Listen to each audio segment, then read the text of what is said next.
Perkenalkan, gue Felix dari Teknik Pangan ITB angkatan 2015. Halo, aku Valen, mahasiswi jurusan Teknologi Pangan dari Universitas Bina Nusantara angkatan 2019.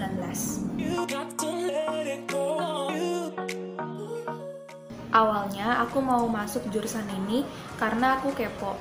Kok bisa sih kita makan rendang, ayam geprek, atau soto dalam satu produk yaitu mie instan? Selain itu aku juga suka belajar biologi dan kimia, makanya aku pilih teknologi pangan atau foodtech. Pertama-tama gue bakal ceritain dulu kenapa sih dulu gue memilih jurusan teknik pangan. Pertama-tama itu gue pengennya sebenarnya jurusan teknik industri. Kenapa gue akhirnya berpindah ke teknik pangan? Karena dulu saat SBMPTN gue pilihan keduanya itu FTI Jatinangor. Jadi saat gue keterima di Jatinangor, ternyata Jatinangor sendiri itu pilihan jurusannya cuma teknik pangan dan teknik bioenergi. Karena menurut gue pangan itu lebih terdengar familiar dengan gue, jadi gue pilih teknik pangan karena menurut gue teknik bioenergi sendiri di pikiran gue saat itu sesuatu hal yang masih sangat kompleks lah, jadi gue pilih ke teknik pangan karena seluruh orang di dunia butuh pangan juga kan, jadi gue lebih pilih teknik pangan. Di jurusan ini kita belajar tentang karakteristik dari bahan pangan secara ilmiah. Selain itu, kita juga belajar proses produksi makanan, mulai dari bahan mentah sampai jadi produk, tentunya dengan penerapan teknologi untuk skala industri. Kalau pelajaran di sini sebenarnya ada banyak banget. Kita belajar fisika, kimia, kita belajar biologi juga, mikrobiologi, kita belajar keekonomian, kita belajar termodinamika, perpindahan panas, dan masih banyak praktek-praktek seperti praktek dalam laboratorium kita juga belajar, sama masih ada juga kita belajar tentang protein, karbohidrat, lemak, itu juga kita belajar.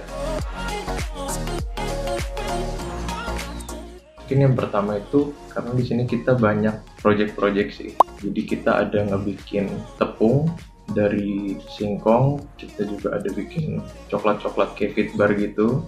Praktek-prakteknya banyak. Di laboratorium juga kita banyak banget dibimbing sama dosen-dosen, jadi melihat fenomena-fenomena di dalam lab yang menurut gue itu lumayan seru sih. Dan kita juga ada perancangan pabrik, dan itu benar-benar menguras otak, tapi itu tetap seru. Kita juga ada kunjungan pabrik, jadi kita benar-benar datang ke pabrik, kita ngeliat proses dari awal hingga akhir, jadi benar-benar membuka pikiran dan ngerti, tahap-tahap perancangan di pabrik itu ternyata seperti ini. Dan kita juga belajar dari seminar-seminar. Jadi ada beberapa perusahaan yang datang ke kita, kayak dari Kraft, dari Ceres, dari Mondelez, itu sempat datang ke kita juga. Dari Paragon juga pernah.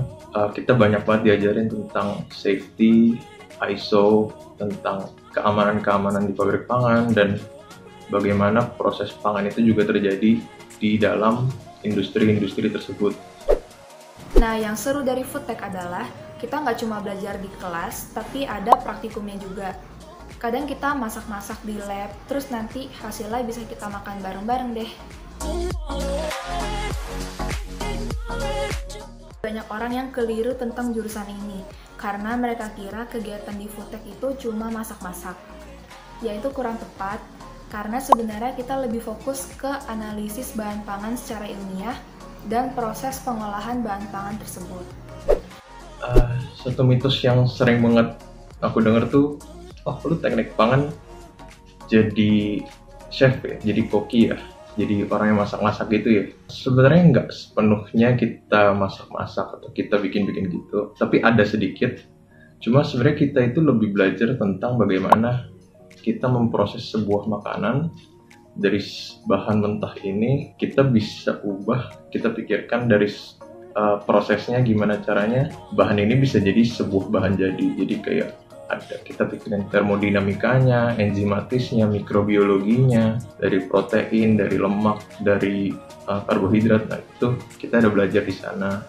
Tapi kita juga kadang ada praktek-praktek yang kita masak-masak untuk have fun sedikit. Cuma kalau untuk jadi koki, jadi chef juga menurutku nggak perlu kuliah di teknik pangan juga sih kalau untuk jadi koki dan chef ini. Yang cocok pastinya orang yang mau berkontribusi lebih untuk pangan di negeri ini, orang-orang yang pengen mengubah bahan-bahan mentah di Indonesia yang melimpah ini untuk bisa menjadi sebuah bahan jadi. Inovator-inovator, menurutku itu cocok banget. Orang-orang yang analitis juga cocok banget bekerja di jurusan ini. Selain itu juga orang-orang yang mau bekerja di industri pangan juga tentunya cocok banget di jurusan ini, karena di sini banyak banget kita mempelajari tentang proses sampai keekonomian di pabrik pangan itu sendiri. Jadi, buat kamu yang suka kimia dan teman-temannya, penasaran tentang proses pengolahan bahan pangan dan inovasinya, serta tertarik untuk bekerja di industri makanan, boleh banget dipertimbangkan untuk masuk jurusan teknologi pangan atau foodtech. You got to let it go. You got to let it go. You got to let it go.